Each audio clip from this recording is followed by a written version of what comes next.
Hey guys, how's it going? Have you ever wondered how to draw the Flash or maybe even redesign him? If so, you guys are definitely in the right place. Hey guys, welcome back. And for those that are new, welcome to my channel. This is TJ over at Clifford Studio. So this past weekend, the Justice League came out. And with that being said, of course I went to go see it on opening night. But I wanted to redesign a character from that movie just like I did when I went to go see Thor Ragnarok about 2 weeks ago. With that being said, after looking at all the different characters, I really felt that I wanted to do the Flash. Now this being the reason of, I always feel like the Flash has been a character that's kind of been underdeveloped through his past iterations, whether it's in the comic books or Justice League cartoons that have been out. I always feel like he's kind of plain when it comes to his outfit, and I really enjoyed how in this movie they gave him a more mechanical suit. I definitely thought it was a cool new design feature for him. However, the way that they designed it I felt was a little flat and didn't really accentuate the sleekness of his character. So with this design, I really wanted to go back and kind of work with that mechanical suit aspect. However, I really wanted to exaggerate certain features in his outfit, specifically the wingtips that you're going to see kind of trending throughout this design. So on the right, on the one pose I have, it's kind of more of an action shot. Now I haven't done too many of these, honestly, and I've kind of slowly been getting more into them. I feel that this is definitely something that would draw interest to an audience, whether it's just a viewer who's looking through my portfolio or a viewer who's watching this video. I feel that it definitely brings a little more interest to the piece instead of just what you see on the left of him standing there. However, I really wanted to make sure that there were two different styles here so that if this were to be a piece that were, say, for a video game or an animation, it would be able to be taken by a 3D modeler and be able to see exactly what every part looks like when they're actually building it.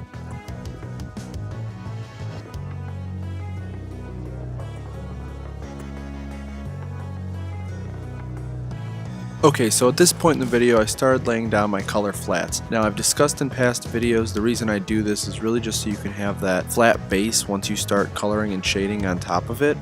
What you're seeing here is there's a flat red before I start going in and I add the skin and the yellow accent color, and the reason for that is so that there's no see-throughs. And what I mean by that is when you're actually illustrating and painting, you don't have any spaces between your colors when you're illustrating. This way that you have a clean line where they all meet up. So right here, after I have all my color flats down, I really start to go into the shading and detail here. And as I've said in other pieces, I like to make sure I have a lot of reference photos here, just because I know when I'm generalizing from my head, I can usually mess up on the lighting pretty easily. So it was really important for me to have reference photos here, especially with this dynamic movement shot I have here with him running. So as you'll see as I'm going through, make sure you have your color swatches here. I've talked about this before as well. It definitely just makes it easier when you're working in color.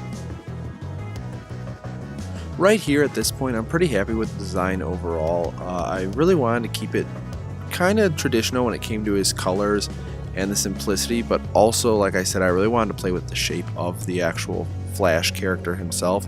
I think his outfit with the wingtips definitely helped bring out more of his character.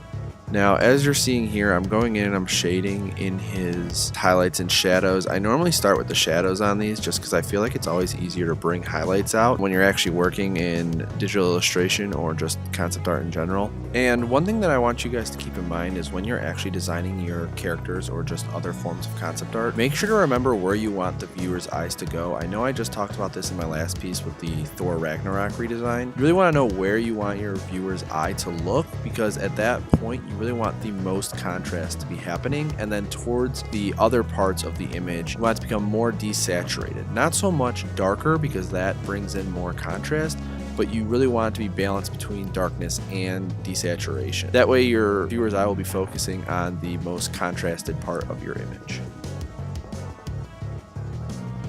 So we've come to the end of the video here. I hope you guys enjoyed it. This is the final product that I will be posting on my portfolio. I wanted to have one side of it be a full finished illustration and the other side just to be the flat color so you can see exactly how his armor was designed without all of the detail and contrast.